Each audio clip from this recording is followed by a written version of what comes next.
Dude, I forgot how hot Gulf Coast bitches are. I saw this girl over by the donut shop at the refinery. She works there. Smoking hot. Gorgeous. Drop dead gorgeous. And get this, 17 years old. Legal as an eagle. Yeah.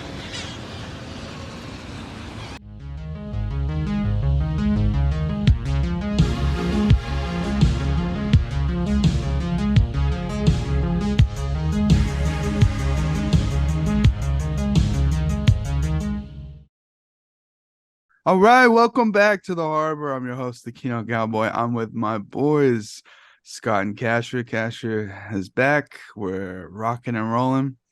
Him and I, earlier in the summer, we did the Florida Project by Sean Baker, and we wanted to continue a little Sean Baker action with Red Rockets, which is almost kind of in a similar vein and same greasy kind of setting.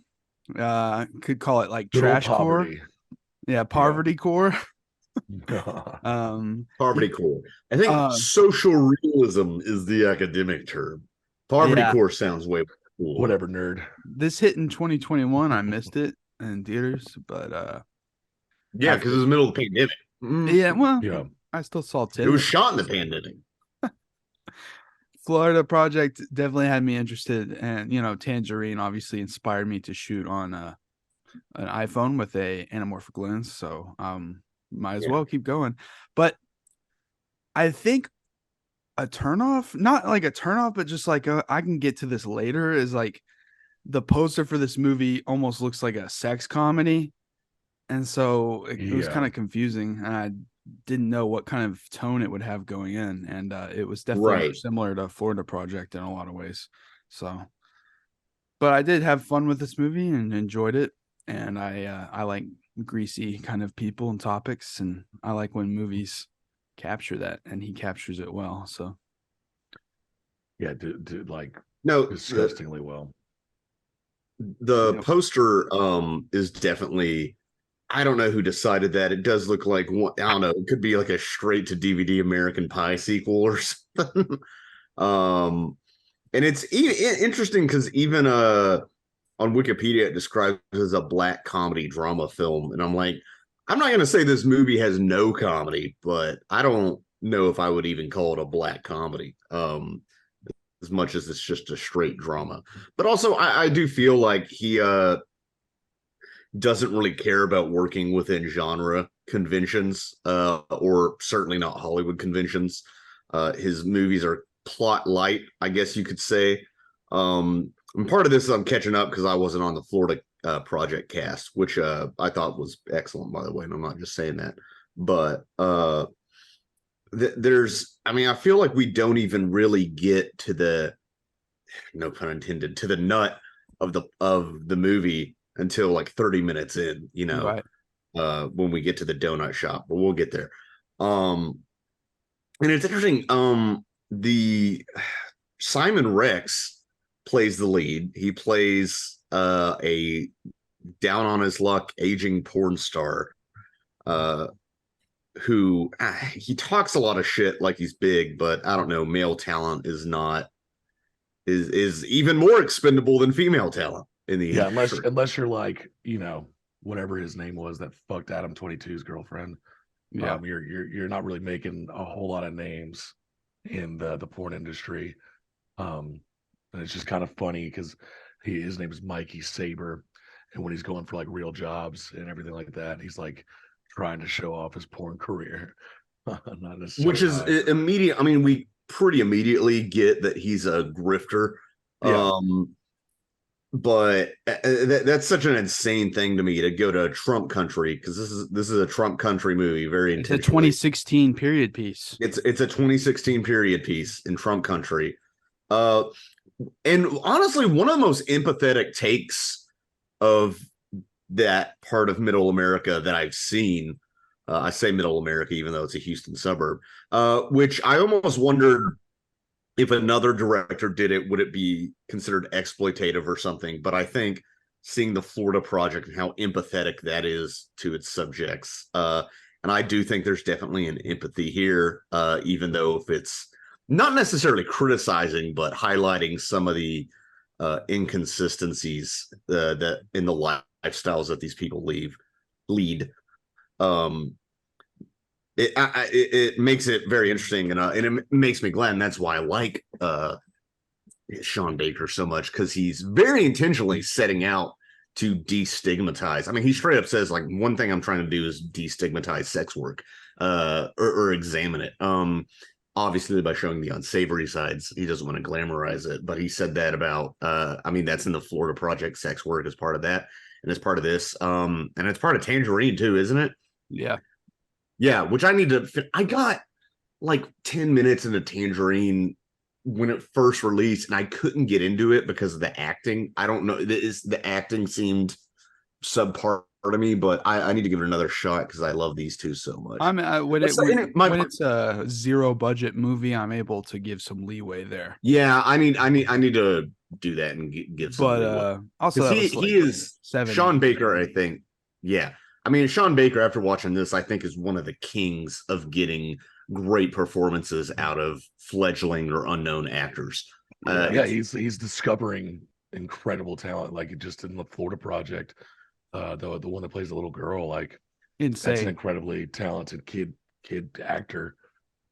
And in this one, you've got Suzanna Son, and this is like her first big foray into mainstream acting. And we should say that she's in her like 20s in this movie.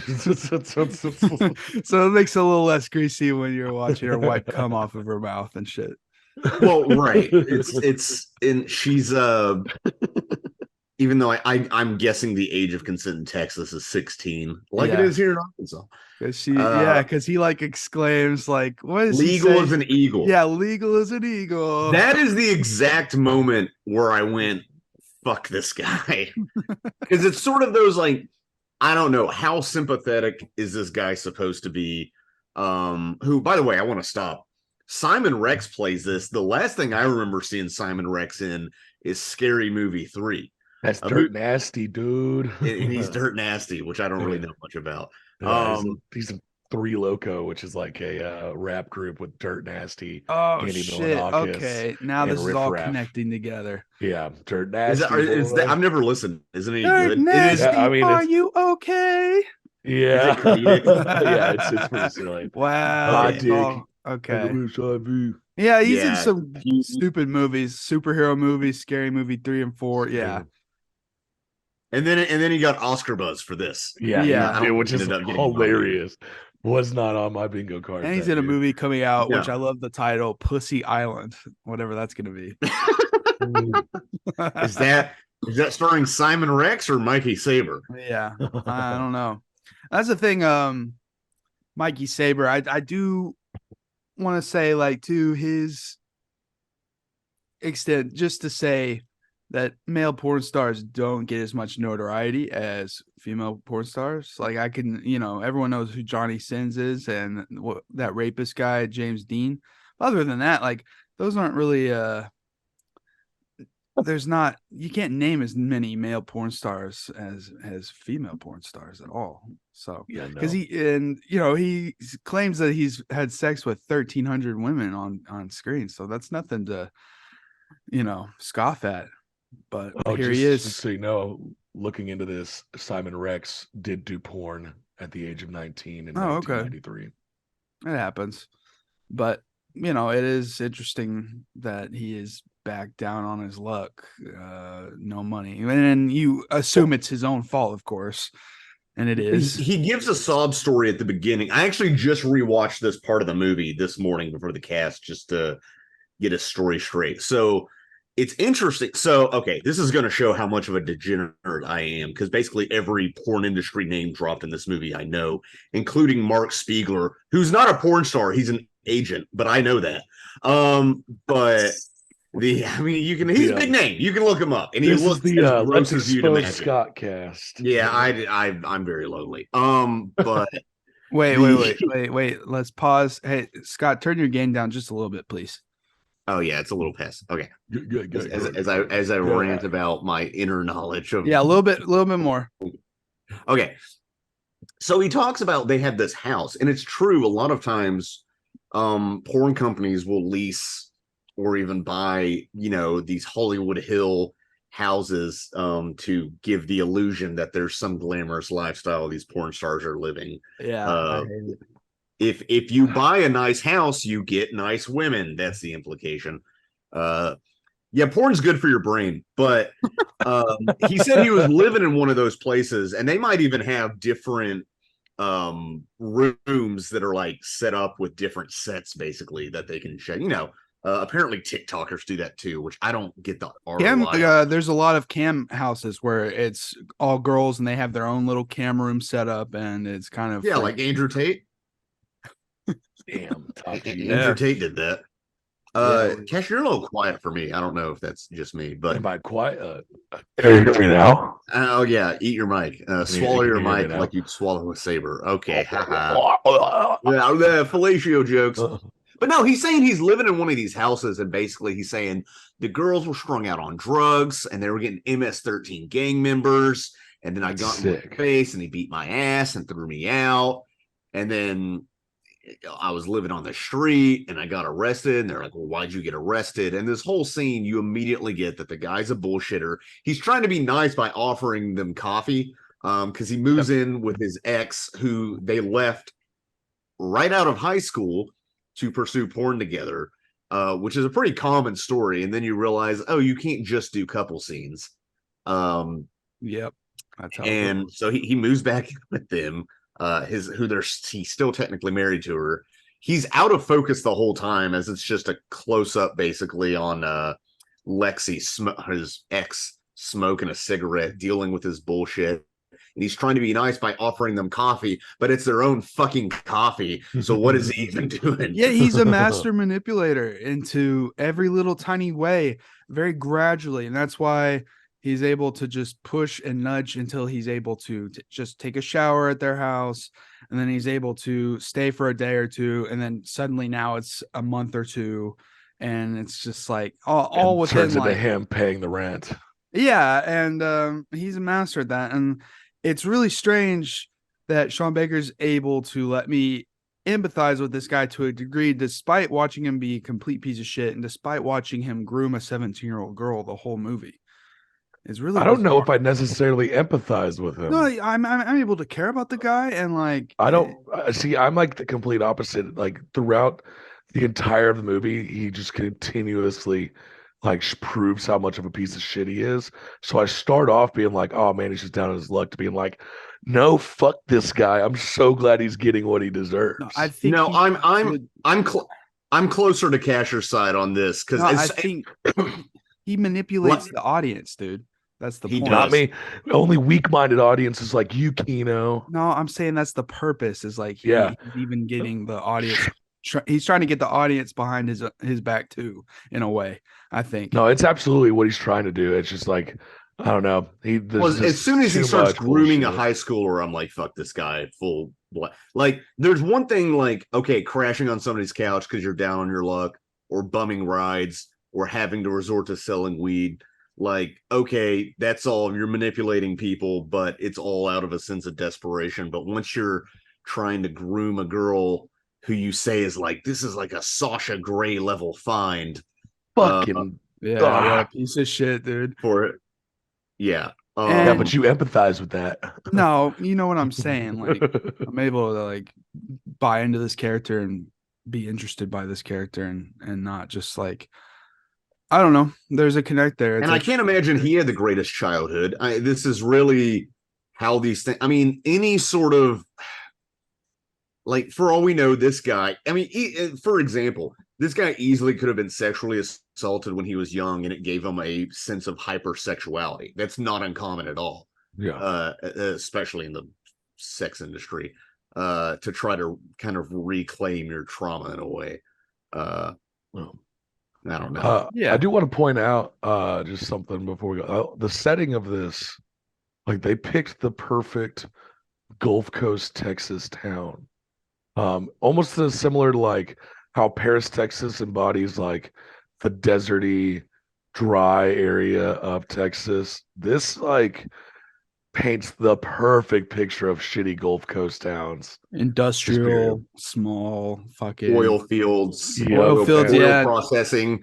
The Nothing to do. Just nothing funny to because do. I read, I'm like, Texas City, is that a real place? And I was like, oh, it's like a suburb of Houston with like almost 60,000 people. Yeah. And I looked up, is it a nice place to live? And it's like, your chances of being a victim of violent crime or theft are 1 in 37. I was like, Jesus Christ, dude. Yeah. That's insane. It's and then it said it's worse than 88% of places in Texas. I'm like, what are the other 12% of places in Texas? Yeah, what the fuck? Jeez. What's worse than that? I've never been to Houston. I will be in a couple months, but I mean, I dated a girl from Houston. I've talked to people from Houston. I mean, it's such a huge, sprawling city. And even there's one point, Lonnie, his neighbor, who is for a minute the most sympathetic character in the movie until Stolen Valor,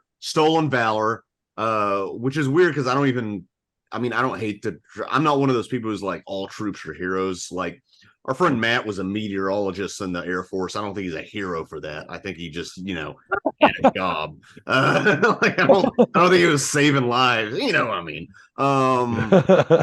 He's not an asshole. He wasn't like, dude. Hey Yeah, man, this, those soldiers knew when it was raining and when it wasn't, and that's a hero to me. Yeah. Well, it's Bill Burr has a whole bit where he's like, what, all of them? The guy with the orange cones on the runway doing this for the plane, is that guy a hero? Hey, he keeps them from crashing so we can bomb those schools. But anyway, Stolen Valor, so fuck that guy. I don't know. Yeah, I don't like Stolen Valor even because of that. I don't even know what the scam was there. He was trying to get we didn't really see what, because you can wear stupid fucking like old uniforms out in public and it not be Stolen Valor. It's when you try to benefit from it. So right, or when you say it's like, hey, can I get this discount? I served our fucking country. I want my donut for half off. Right. If I can go to the scrub store and wear scrubs around town and nobody's going to be like, you're trying to pass yourself as an RN. I get it. But like, so I'm curious to know if he was trying to get stuff or he was just wanting the attention, because Lonnie does seem like a sad fucking individual. And then he was just kind of called out by actual Marines or something. Dude, what if he was just trying to get like a military discount on the Chinese buffet? That's what I'm wondering. Like, I come here every weekend, and every weekend I am given this discount. You give it to me again. Yeah, I got this at the military surplus store, and it was a $40 investment, and I'm making it back $2 at a time. Restaurant. I've been to this Chinese restaurant 20 times in the past 25 days. And this thing pays for itself. That's crazy because that's true. Like, dude, we got some regulars back when I was at the restaurant who would come in 4 times a week. I'm like, what the fuck? Yeah, dude. But not a lot of options didn't. I do feel bad at first for Mikey because he's trying to get just a regular ass job and no one wants to hire him because of his lack of. Lie on your resume. And I know, but also like, why do you need an don't... extensive work history to work at Dollar fucking General? Like, you just need to have a work history. Why? I mean, they hire high school kids. Yeah, but when you're 40 years old. And you haven't had a work history in 10 years, 15 years, however long it was. Yeah, but like, they're going to be curious as to why. And also, I don't think he actually was trying to get a job. I think he was like, I'm going to act like I'm trying to get a job to get these people to feel bad and allow me to keep staying here. But in reality, he's going there and showing them Mikey Saber content because he's still proud of that and still trying to get back into it. That's an interesting take, but I feel like he wouldn't have gone. It's the correct take. I don't think he would have gone to 5 or 6 places if he didn't at least. Dude, you'd be surprised at the way people manipulate. We have had old friends that go and they try to. It's like a delusion almost because he consistently thinks himself the victim and he is delusional about his career. It's just like solid fucking narcissistic qualities throughout the entire film. I really don't like Mikey Saber. Yeah, I know. I get that. He's a fucking gross. He's a greaseball. And like the second time I watched this, the second time I watched this, I liked him even less. It's like I knew where things were going. Well, yeah, but like he's not real, so I'm able to like. I don't know, dude. Dirt Nasty might be like that. But no, he's not. His next movie is Pussy Island. So I'd make a movie called Pussy Island. That sounds awesome. Watch it just be like Isle of Dogs, but with cats. But it's weird that the lady is like, she doesn't give him a job as like a waiter because she's like, well, some of our customers may be uncomfortable because they may have seen you in a movie or something. I'm like, that's on them for watching dirty ass porn. Like, how are you going to say that kind of shit? Oh, so you don't see the But guy's I think face that's and part have of the these- delusion is that he is from a conservative town and brings this LA bullshittery mindset back with him. Yeah, that's true. And he's so far out of his roots. He's like, of course, these people, these salt of the earth Americans aren't going to want a porn star. Do you think Simon Rex took this gig just because they were like, hey, we're going to give you a prosthetic dick that makes it look ginormous? That's not a prosthetic dick. Yeah. That's that's notoriously like Simon Rex's cock size. He's got a huge cock. But he's soft in the movie, and it's like 8 inches. Yeah, he's notorious.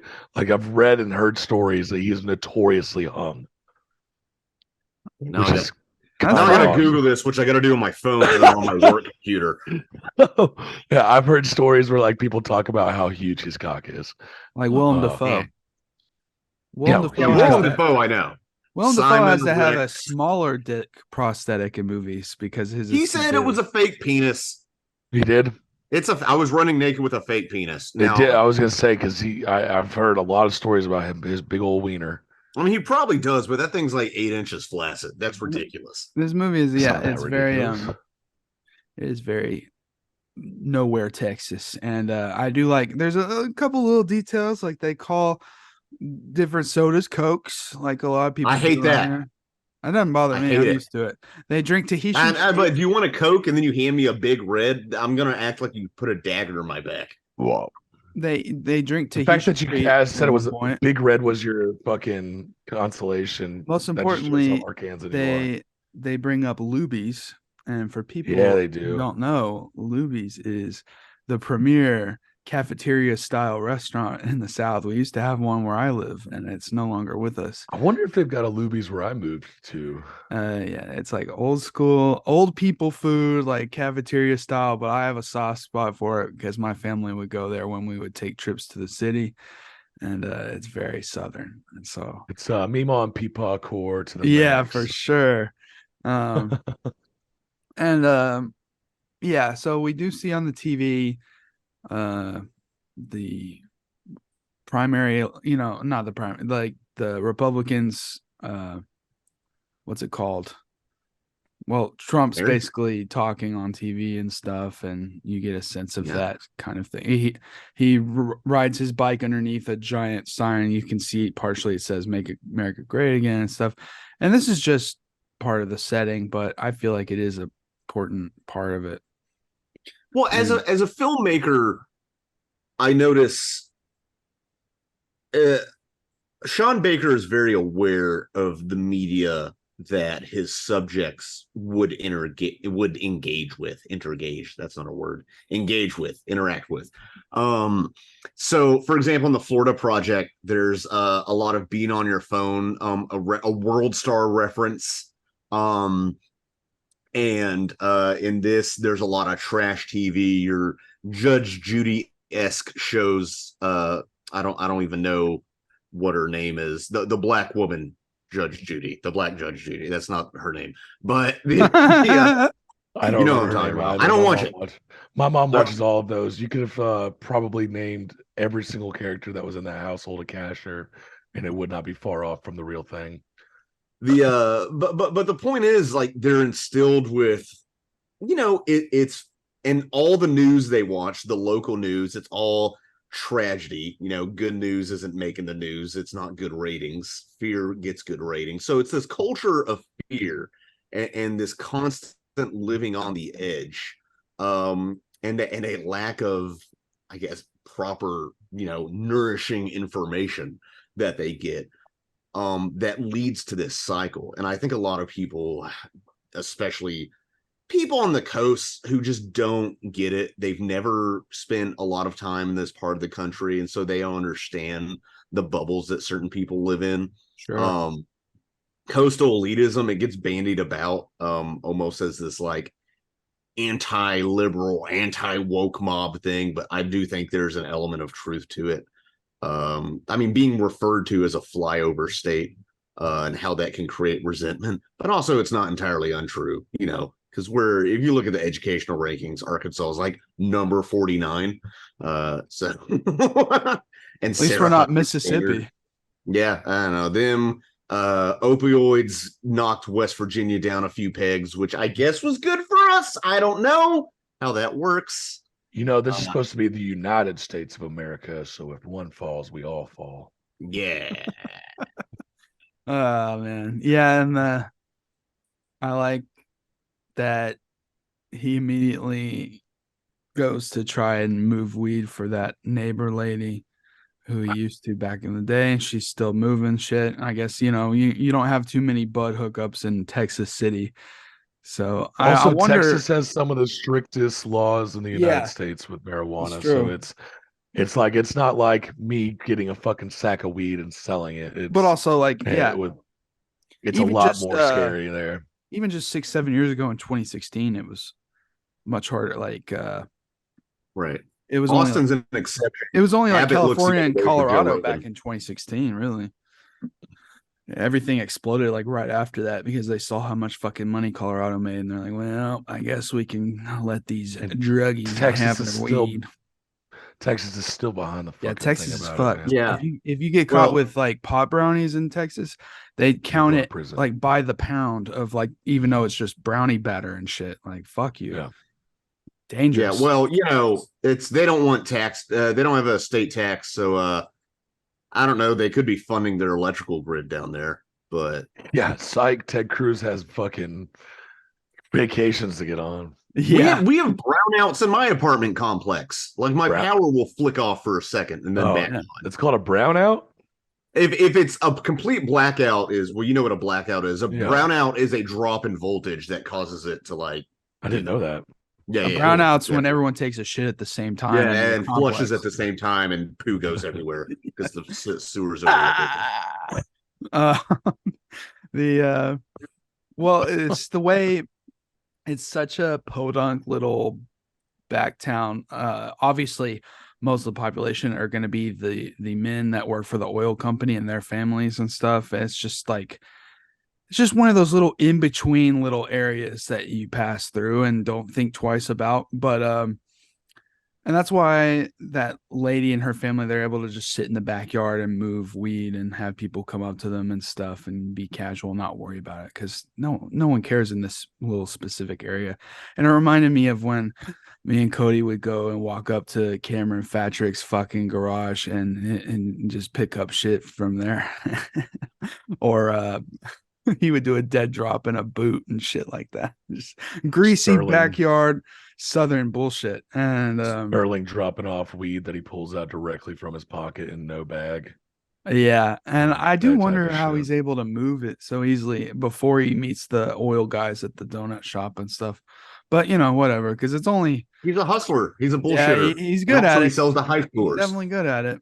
But I do find it interesting how this movie is like, we figure out that he got into some trouble and then moved back and because he had nowhere else to go. But this movie is very much just another cycle for him because he shows up with nothing and by the end he has nothing again. And it's almost like, well, what's the point of this movie?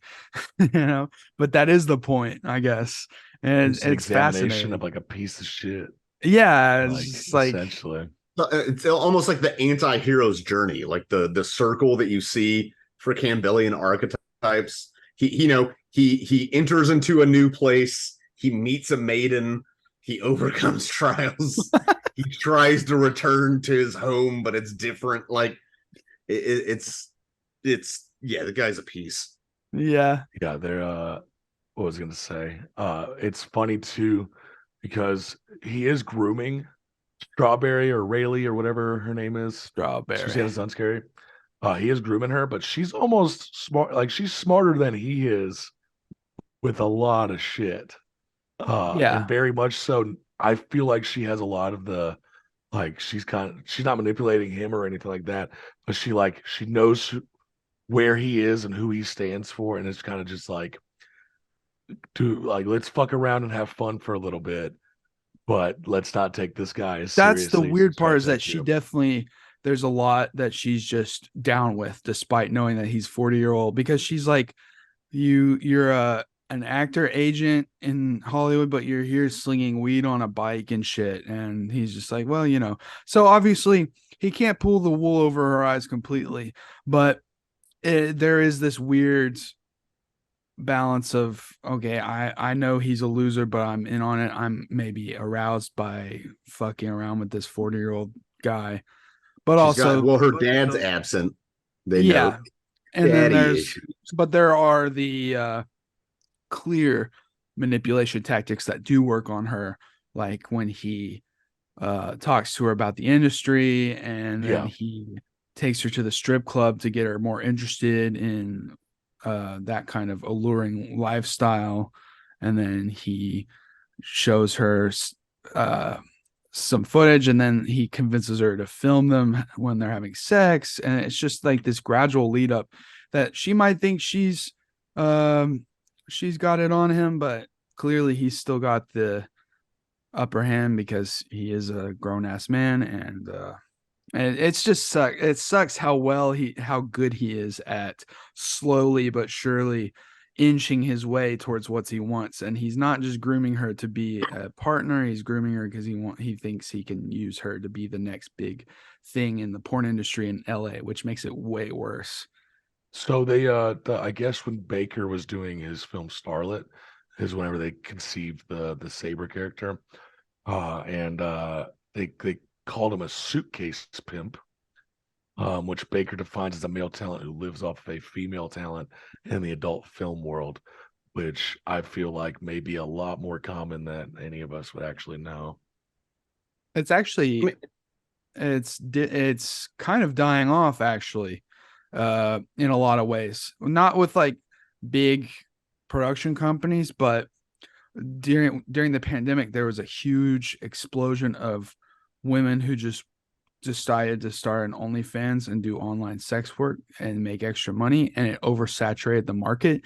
But it also created a community of women saying, hey, we don't need any men to propel us forward in this industry. We can all have our own backs as women together. And it's really kind of put the man out on his ass when it comes to agency and stuff. And it's been interesting to follow.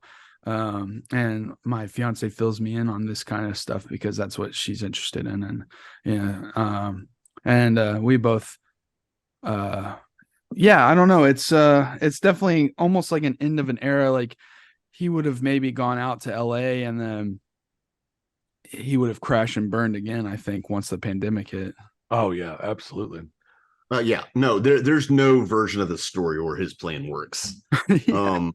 It's an ambiguous ending, which we'll get to, but at the same time, there's no way this plan would work. And I think after about a week, hopefully Strawberry would have her head, on straight and be like, or if he did pull it off and she became a huge hit, she would drop him so fast as soon as she started making a bunch of money. So yeah, exactly. No, it's like this washed up 40-something-year-old dude, which are a lot of dudes in the industry, I think. Yeah. Who are just, the guy practically has to have Viagra to get hard because your body acclimates to that. No, he has to use Viagra to fuck his old lady, but not for the 17-year-old. Oh yeah, that's true. That's true. I have heard though with like male talent that there are some older male talents that have to have like a surgical procedure, not necessarily an injection, but like it's almost like a button that is able to flush the blood to the penis. Whoa. It's fucking wild. That's gnarly. There's like this podcast that I listened to about it, and I was like, imagine you're a doctor and like that's what you research instead of cancer cures or something. Oh, dude, I'd be charging so mumuch for that. I know there's like a button that trans men can inflate for their whatever penis thing. I don't know. Robo penis. Yeah, I don't tread lightly. Correct. I don't know what to call it. But anyway, it's it's a weird industry. There are OnlyFans pimps though. That's still a thing for sure. I've read articles about it in the Times and whatnot. The problem though is with these rise of women creators and their little specific bubbles, is that the general cattiness and backstabbing is very prominent. And this isn't me saying this, even though I agree with it. It's Parker, and she you can see it, and so it kind of detracts from efficiency with getting shit done sometimes. So it's almost kind of harder when all these women are taking themselves. Don't have a man to keep them in line. No, I'm just saying they take themselves too seriously, and then they want to act like hot shit, and then they want to do shit. They want you to do shit for them, and they don't want to do shit for you for like promotionals and stuff. It's kind of a shit show. And then not only that, but now it's so oversaturated that a lot of women aren't making nearly as much money as they could be.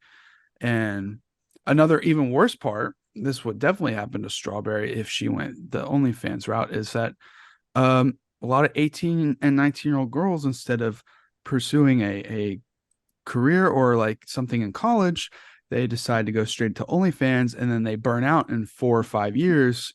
And then now they have no discernible skills in the real world, and they kind of just, well, then they just go to college then. They fester, or they burn out, or they get desperate, or like they marry an army man and then they cheat on him while he's in the army. But no, it is a genuine problem that's only growing now, and we are only so far many years away that we're only just now able to kind of look back on this and watch it unfold, because it's a completely different industry. I think it is. And you said something, Casher. One thing, first of all, you said like go to school with the money they made. Well, first of all, they may have not made that much money. They may have been also working a day job while trying to make it. Well, what I'm saying is that also they're probably not investing it very well, because they're dumb 18-year-olds and they're getting into a party lifestyle, and they're probably like spending it on Molly and weed. And I don't know. I know women who are in the sex industry now that do that, and they don't party at all. Like they flick their. I'm not saying 100%. No, I know that. I'm saying this I just think a genuine problem that is happening with 18-year-old girls who want to just get it easy. And I just think it's interesting, because this movie really makes me feel like it's towards the end of that kind of era of porn.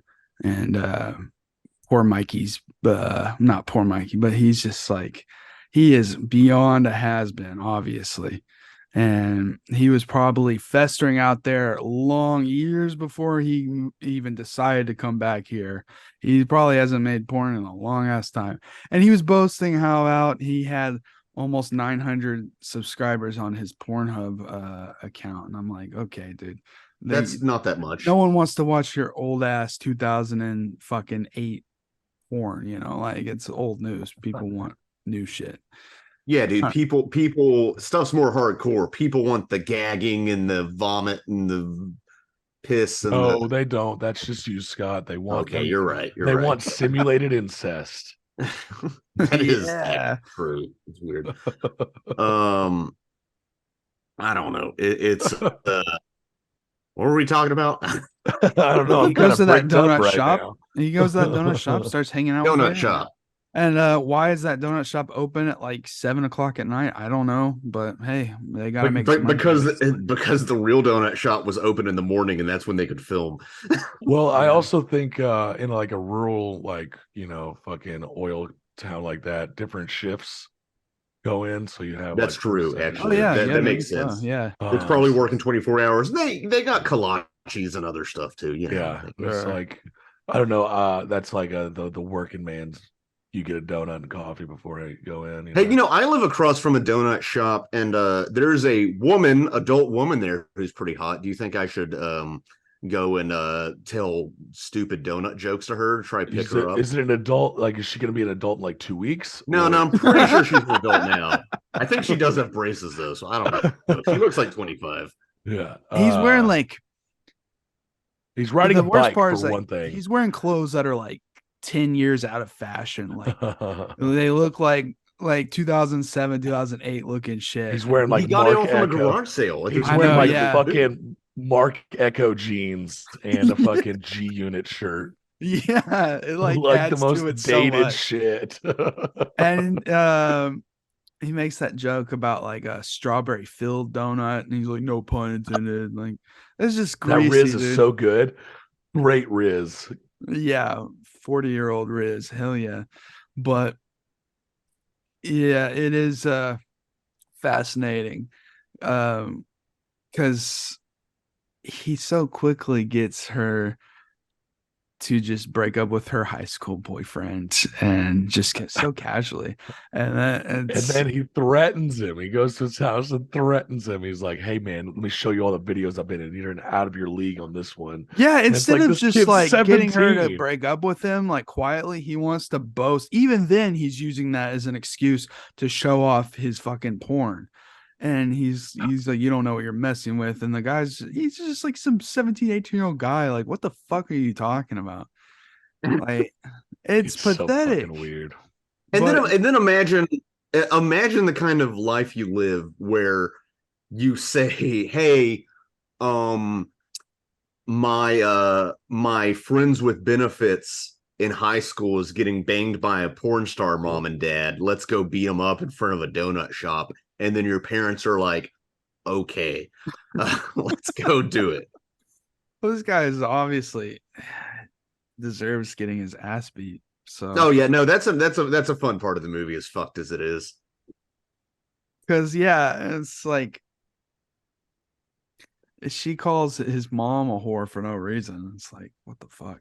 And he's like, "Why would you call my mom that?" I don't know. It's a funny scene, and I think it's really fitting for that part of the backwoods ass South that you have nothing better to do. But okay, our son's hurting. Let's go whip this guy's ass. And like, I don't know.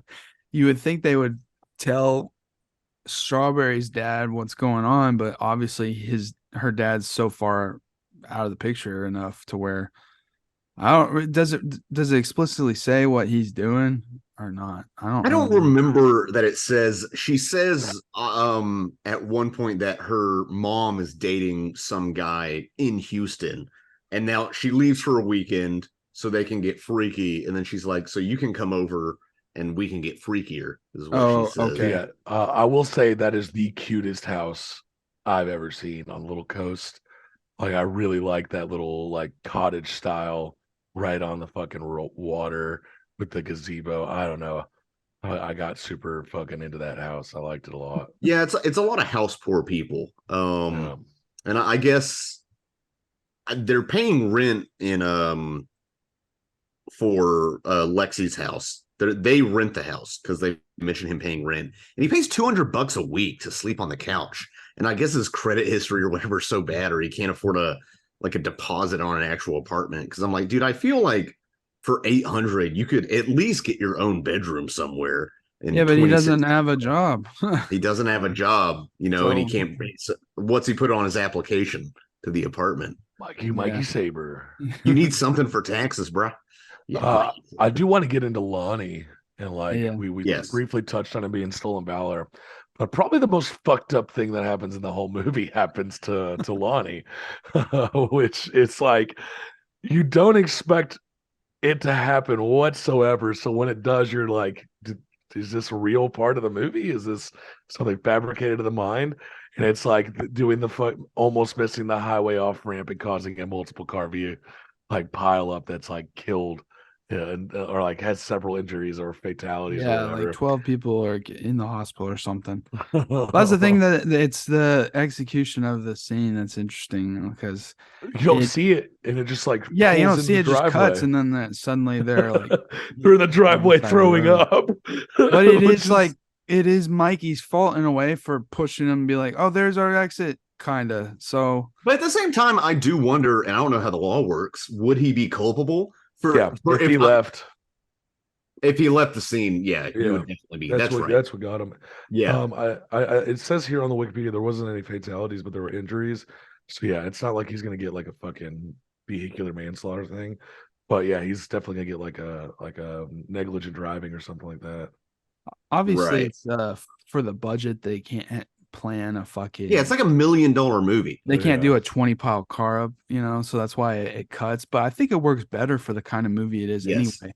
Imagine if it just cut to some stupid gratuitous Michael Bay sort of Fast and Furious. So you got fucking Mikey Saber like limping through the the collision, like trying to get back to his car. But also, it's like this comes towards the end of the movie because the movie doesn't really have there's no antagonist and you're just kind of following this guy around, and he's an antagonist to himself. That's what I was just about for sure. But you're kind of wondering, man versus self. You're wondering, well, okay, so maybe this is gonna build up to something. Oh, he's probably gonna get caught and go possibly be put on trial for this. Nope, he gets off scot-free, which is interesting and something that would likely happen to this kind of guy. And then, but it obviously he gets what he has coming to kinda towards the end. But I think the funniest part of that vehicle scene though is like his ex-wife giving the interview. You're watching and be like, I should put on more makeup. Just like quintessential like grease. And of course, that is like the event of these small town people's lives. They're eating up. And I think Sean Baker very purposely wants to show that kind of just because that would be the center of attention for weeks and weeks, and people talking about, wow, Lonnie, what a piece of shit. And it's like, it could have been an accident, but everyone wants to villainize him or treat him as like, this debatable figure, and it distracts them from the car crash that is their lives. Yeah, for sure. That's what it is. And again, it's all about the news media and media consumption and just how this entire portion of America, only all of, not just America, but everywhere now, is just mired in negativity and bad news all the time, and how they're so numb to it they're almost excited by it. It's greasy. And also Mikey doesn't care about Lonnie. He really just cares that Lonnie doesn't implicate him. That's all he cares about. You get the sense that he doesn't give a shit about Lonnie. There's Lonnie's kind of like they use him a lot, not just Mikey Saber or fucking whatever his name is, but like his ex-wife. It's just like, hey, you look like you've been working out, like trying to get in deep, trying to cut her ex-husband in half or something. Yeah, Lonnie's like peak skid mark, worthless human being kind of character but he's not like a bad guy. He's just like, existing. He watches degenerate amounts of porn and stuff like that, and he's like an X-rated Mike Judge character. Yeah, no, he's such a loser that he puts on a uniform trying to get like handouts at the mall. Dude, that is like peak skid mark bullshit. And it's pathetic. So I could give two shits about him going to fucking jail personally. And I don't know, it's just interesting. But it's all not only is a study of this character, but it's just like it's a painting of this very specific time and place, southern fucking Texas, man. And that's why. What other opportunities do you have? If you either join the military or you act like you did, or join the oil fields. I definitely wouldn't want to work for the oil industry, that's for sure. But I do feel bad because drugs real quick. At the very least, he is even hesitant. But he does pay their bills and rent and shit. So it is unfair that they steal his entire amount of money at the end. It's not unfair. He had that shit coming. He had it coming, I guess, but not really. Like, he should get punished. He was literally like trying to acting like he was caring with his ex-wife. She's like opening up to him, but he's fucking someone behind her back. and also not letting them like know about the money he had until like he was shoving it in their face about it, you know. Right, all and just like he was paying it as a manipulation thing. That's why he took it He to get was, donuts in the first place. but Large coffee, get a large, get a he large. still paid for it, you know. So like, it shouldn't be you a big deal. empathize with this man too much. I'm saying just because he only stayed there for a month and he wants to leave again, that doesn't mean he should have all his money stolen from him. I say That's not what. No, that's keep the not why money, he got his fucking go money get him stolen. out of there. Well, why did he get his stolen money stolen, Casher? because he's fucking. They realized that they were being manipulated, and Emotionally, when you but like he still paid their fucking bills. Well, here's my question from the drug dealing aspect, because I've never dealt drugs. So when you go to your supplier, do you give them money up front and then sell what they give you and then pocket the difference, or do you sell it and then give them their cut after you've sold it? It's you're either getting it fronted or you're paying for it up front. Yeah, he got his first ounce fronted to him. Yeah. And so he would sell all that, and then they want a specific cut of that. Right. Well, maybe he hadn't paid them back their cut, is what I'm saying. No, I think he did. No, I think they just didn't like him. They just they just didn't want to deal with him anymore. And because it's not like once you get fronted and you pay back their cut, now you're gonna it's probably easier to just pay for their ounce up front and then the wholesale price. Just keep going from there. I do think one of the things that makes me empathize more with Lexi on like the level of take his fucking money and run is she was like trying to really talk. She doesn't seem like she has anybody to talk to because she's kind of a shithead too.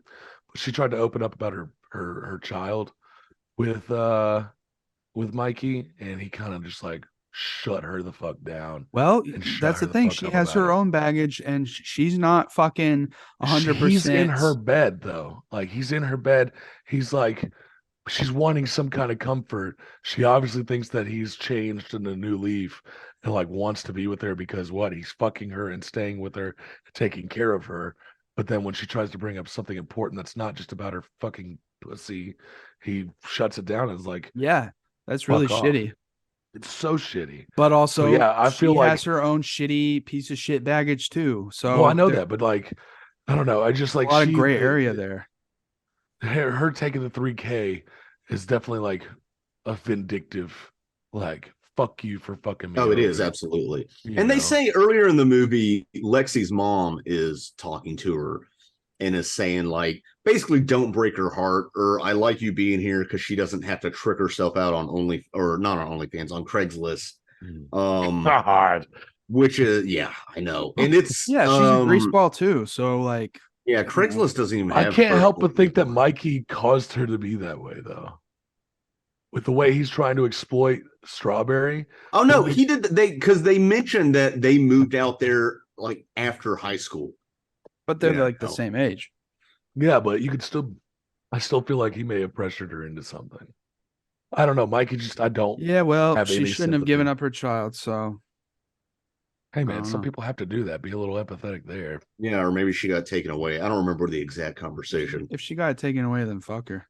I mean, she's on a. Man, that's not a good take. There's different situations. We see her. We don't know what happened. We see her smoking meth. I have fucking family members, cousins who were taken away, given away by their parents because their parents were such low-life pieces of shit and just wanted to party and drink and do meth and fucking do drugs all day instead of take care of their kids. So, I don't have a soft spot for those kinds of folks. Yeah, and we don't know. I don't know. Maybe it was the best for the kid. Also, this movie's up for interpretation. I can fucking feel how I want to feel about it. Very much. We honestly, we don't even really know why he moved back to Texas. We hear his story, and we know he got his ass kicked, but other than that, he could be lying about the whole thing. Yeah, it could be. He could be.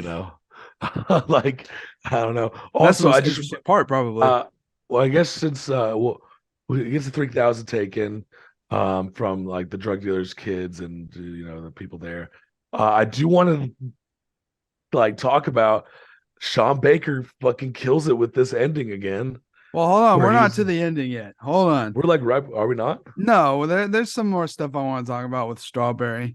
specifically, first of all, there's the motif of NSYNC's Bye Bye Bye, which starts the movie and then just abruptly ends when he gets to the house. And then it shows up again when she suddenly, after they have sex and film themselves having sex, she sings it to him on piano. And then it shows up again when he's running Max nude through the neighborhood. And then it shows up at the end in reverse. So we'll get there. But I want to know what the purpose behind this was. Obviously, it's an early 2000s song. And that was around probably the time he was thriving as a porn star. I don't know. But I do like that we do get scenes with her as they grow their relationship, and she knows about Mikey Saber, and she's still interested. But she, in her own way, tries to manipulate him into saying, like, well, you know, I just want it to be you and us. No more girls. I don't want people, you know, you watching, talking about porn and all this. And meanwhile, he's trying to manipulate her into filming porn. Yeah, he's like, I've been in the business 20 years. Nobody comes close to you. Yeah. Dude. But when they find out, I like the scene when she casually drops that she knows who he is because they're on that roller coaster. And I was thinking about the whole time, like, it looks like they mounted the regular camera. It wasn't just some GoPro or something. They mounted the camera in the front, and that's like a wooden roller coaster, so it's really shaky. And I'm wondering, I was thinking about the behind the scenes process of having to shoot a serious scene while you're going down a roller coaster. That would be really hard to do, especially because she gets to act like she's having a fun time on the coaster after she mentions it to him, but he has to sit here while being thrust around like crazy, and he has to look shocked and like kind of like weirded out. And I wonder, it would probably, I'd have to ride the coaster like 5 or 6 times just to get used to it before we even shot that scene. Well, that's what I was wondering. How many were they dizzy and throwing up by the end of the time they were shooting this? Because I'd have to get used to the coaster, and I don't know. It's just interesting having to act that serious. I've never seen a scene like that on a roller coaster where that's an interesting scene and a great bit of acting from Simon Rex. But why do you think he felt? What do you think he felt in that scene, and why do you think he felt that way? I'm interested in y'all's take. Yeah, that's because is it remorse? Is it worried that he's found out? It's because he can't manipulate her as much. I think he wanted it. I think it was all about, if he was going to tell her, he wanted to be able to do it because he wants that much control in any little way he can. So I bet I thought that should be done with it and would be gone at that point until, he had the right time to tell her. But it was definitely like a fuck, how'd she find out kind of look. Yeah. Well, I don't know. You're showing your videos to half the people in town, including her ex. So yeah. And then right after that, they're like next to the beach or on the boardwalk or whatever. And she's like, she tells him that she's done some sexual escapades. Like she sold some old man a nude picture of herself for $60, and he's like appalled, and he's like, you could have got way more than $60, which is fucked. Yeah, especially for child porn. Yeah. And that's a movie really made me think about the actual problem with places like Pornhub and stuff. Is like, it was so unregulated until recently that like there were a lot of underage girls on there, and a lot of technically child porn, like 16, 17-year-old girls on there, and it was becoming a big issue. And they cracked that down real and it's just hard, like, which is good. Dude, I don't know, that really made me think about that and how easy it is to, I don't know, it's just a major problem.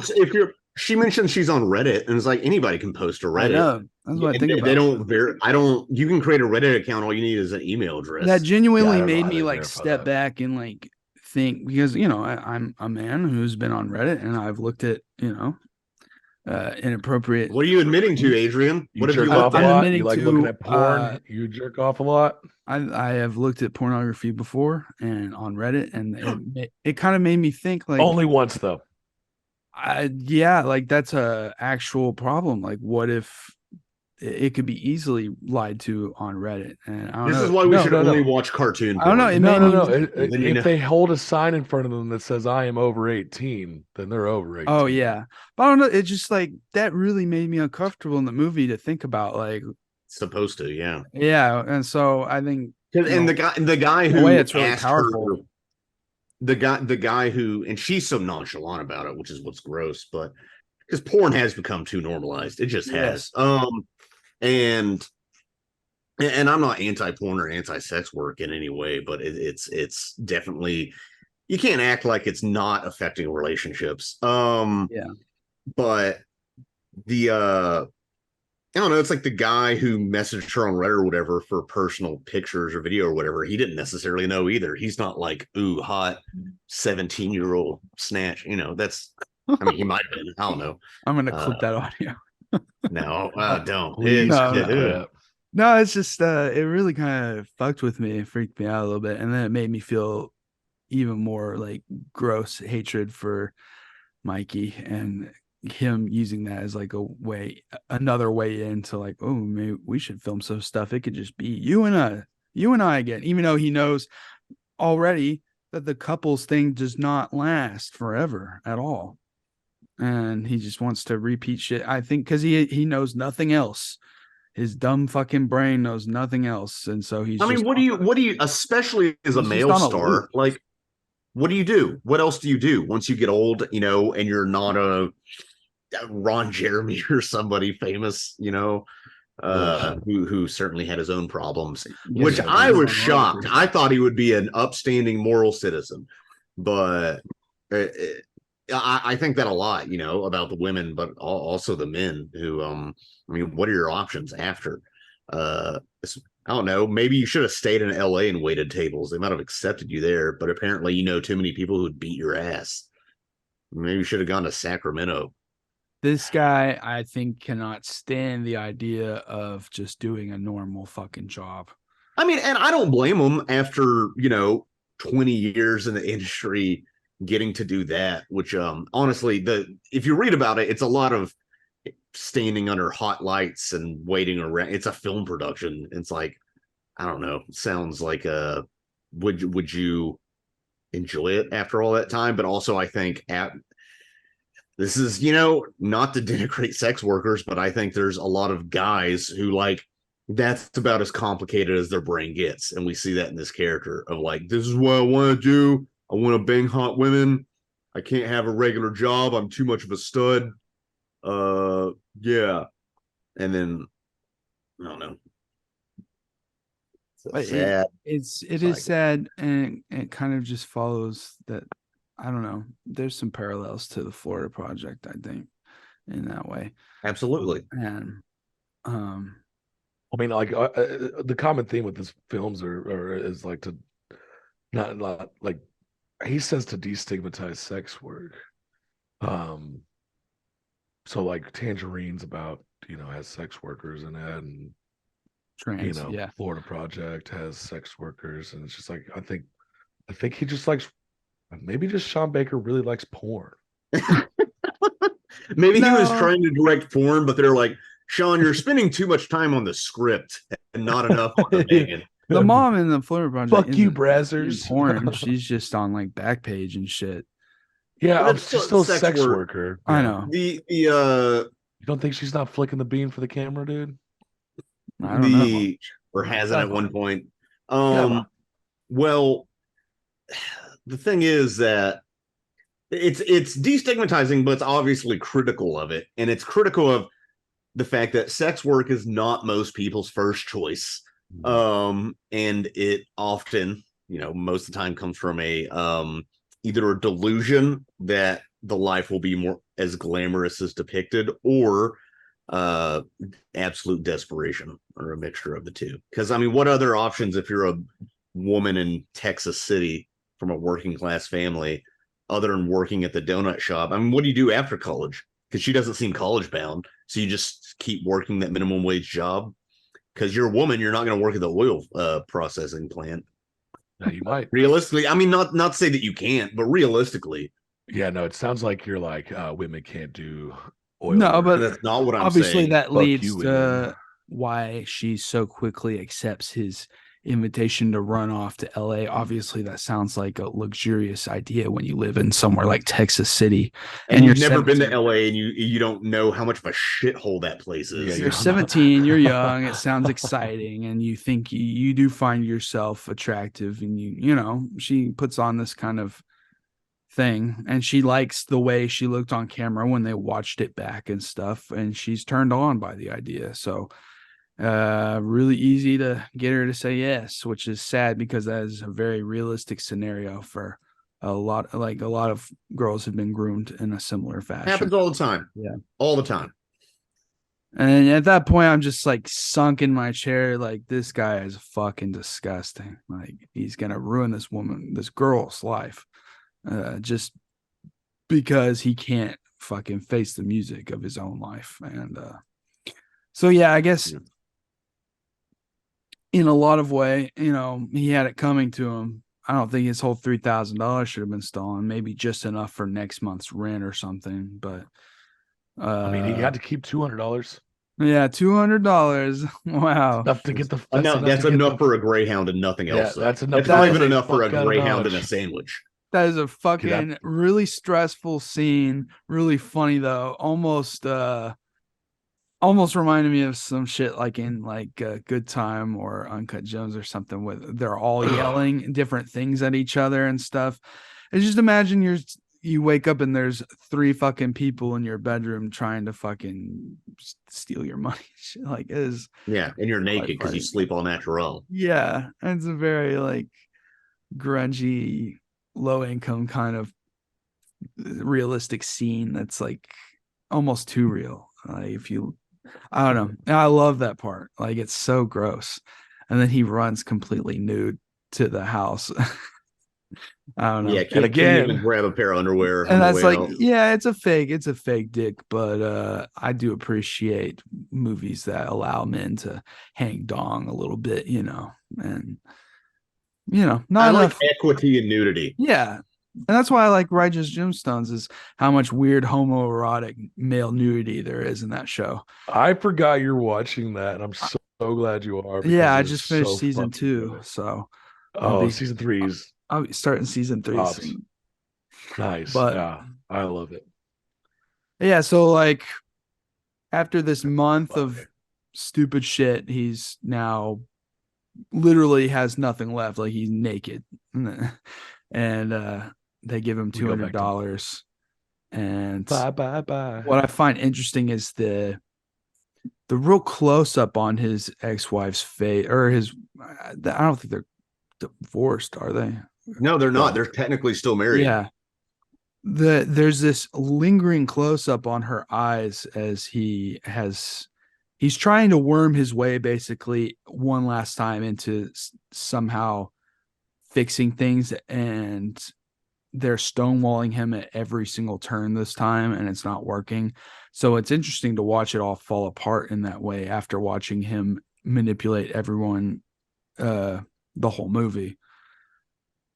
And so that final look of her sneering at him is like the ultimate defeat, and it really ties a lot of shit together, I feel like, in that moment. And it's just a great directing choice to just have that close up, and it's just mainly her eyes and her scrunched up nose, but you know what kind of look she's giving him despite that. I don't know. That really stuck out to me. And did it stick out to you? Which brings us to the most interesting part of the movie, the ending, which is kind of a surrealist ending. It's kind of Sean Baker's thing too. Yeah. It's a very parallel to the Disney World ending and Florida Project. And but this one I think is even more ambiguous. Yeah. Oh, absolutely. That one is clearly a dream sequence, and clearly CPS picks Mooney up, and that's how the movie ends. Right, of course. This, we don't know where he goes. If he stays, if he goes alone, if he goes with Strawberry. Because was she actually there appearing to him in that bikini, or was that just his wishful thinking? Right. And when he even shows up, it's like very saturated, dreamscape looking blue sky, really green grass with that pastel house. It almost looks like the beginning of Edward Scissorhands, like Tim Burton-esque, like that level of like bright saturation and pastels. So it adds to it. And I want to know what the purpose is of having Bye Bye Bye play it at the last scene, but backwards. And I think there's a few things. I think, first of all, they got the rights to the song, which was probably a significant chunk of the budget. And they're like, well, we got to milk this. I think it's a few things. It shows the generational difference because he's living in the past, thinking about that music. He's leaving LA. That's the Bye Bye Bye. Right. It's a romance song that's a very manufactured corporate romance song, probably by whatever that Swedish or Norwegian songwriter is who writes all the pop songs. She plays it, and I think the reason they have it in the movie is because she could play the piano, which, by the way, it's kind of heartbreaking. I'm like, oh, she's actually a good singer and like has a creative side she could indulge if she really wanted to. Yeah, just a little side note, Suzanna Son was brought out on stage with The Weeknd during his tour this past year. She's incredibly good musician. Oh, yeah. Okay. But she doesn't remember the last verse or whatever, because it's not of her generation. And then playing it in reverse, obviously there's the surrealist, dreamlike atmosphere that makes you question the reality.